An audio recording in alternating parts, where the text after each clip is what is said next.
Hvis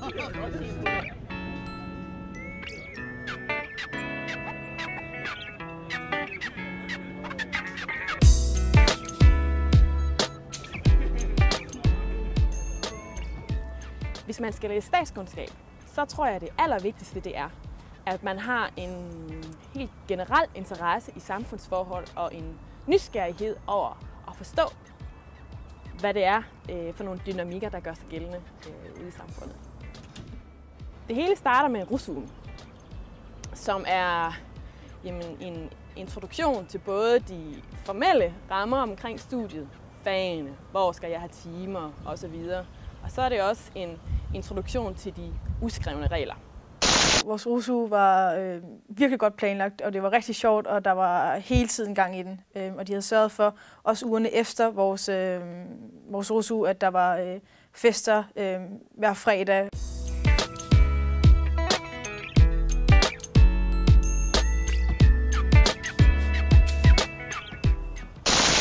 Det fedeste ved studiet indtil videre, altså nu er jeg kun på andet semester, det har helt klart været sådan, selve sådan stemningen heroppe og hele det miljø, der sådan er omkring det, hvor man møder en hel masse nye mennesker, og der er rigtig mange udfordringer, for vi har mange forskellige fag. På det her semester der er det spændende lige fra sådan videnskabsteori, hvor vi arbejder med nogle sociologer, til sådan, at vi har mikroøkonomi. Så det er bare sådan bredden, det er helt vildt fedt. Altså man kører ikke død i det på nogen måde, fordi vi beskæftiger os med så mange forskellige ting.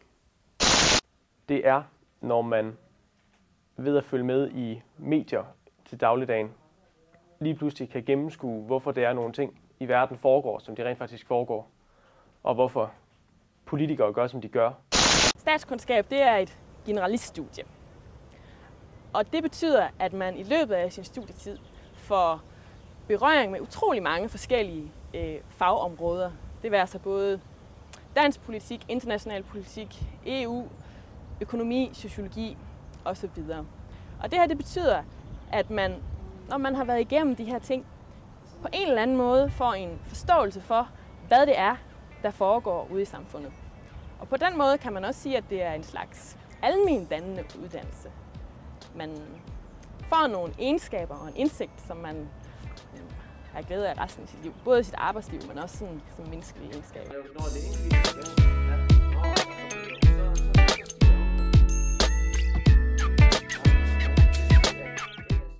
Vi sidder 200-250 elever i sådan nogle store auditorier, og så er der en professor, der står og forelæser, og så der er slet ikke, det er ikke nogen kommunikation mellem os og ham, det er bare ham, der står og fortæller os, sådan, hvad der nu er sket i pensum, og sådan, hvad der har stået i pensum. Men så hver gang vi har en forelæsning, så har vi også en holdteam med en ældre studerende, hvor vi virkelig, hvor vi så kun sidder de 30, vi er på holdet, og så får vi bare rig mulighed for at stille alle de spørgsmål. Når han sagde et eller andet på forelæsningen, vi ikke forstod, jamen, så kan vi spørge vores instruktor, som jo så svarer så godt, han eller hun nu kan. Udover det, så bruger man også sin læsegruppe ret meget til at sidde og diskutere tingene. Og det er noget af det, jeg synes er enormt spændende også. Altså, man diskuterer tingene og kommer med forskellige syn på forskellige sager. Det er helt sikkert noget af det, jeg synes er godt. Hvis man skal læse statskundskab, så vil jeg sige, at det er vigtigt at have en vis grad af selvdisciplin. Fordi det er samtidig hårdt benarbejde at læse det her. Man har meget tid til sin egen disposition. Man har få skemalagte timer, så der er meget, man selv skal have læst.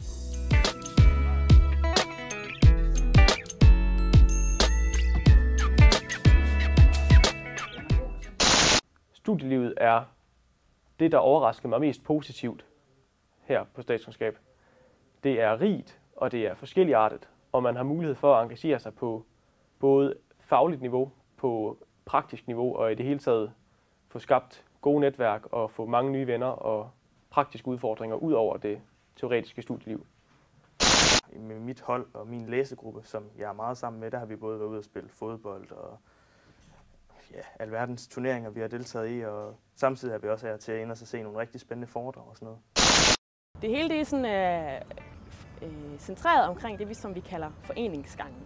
Og oppe på foreningsgangen, der holder alle instituttets forskellige foreninger til. Der er altså både festforeningen, der er et institutblad, vi har en årlig revy, der bliver arrangeret studieture, og der er fredagsbarer hver eneste fredag.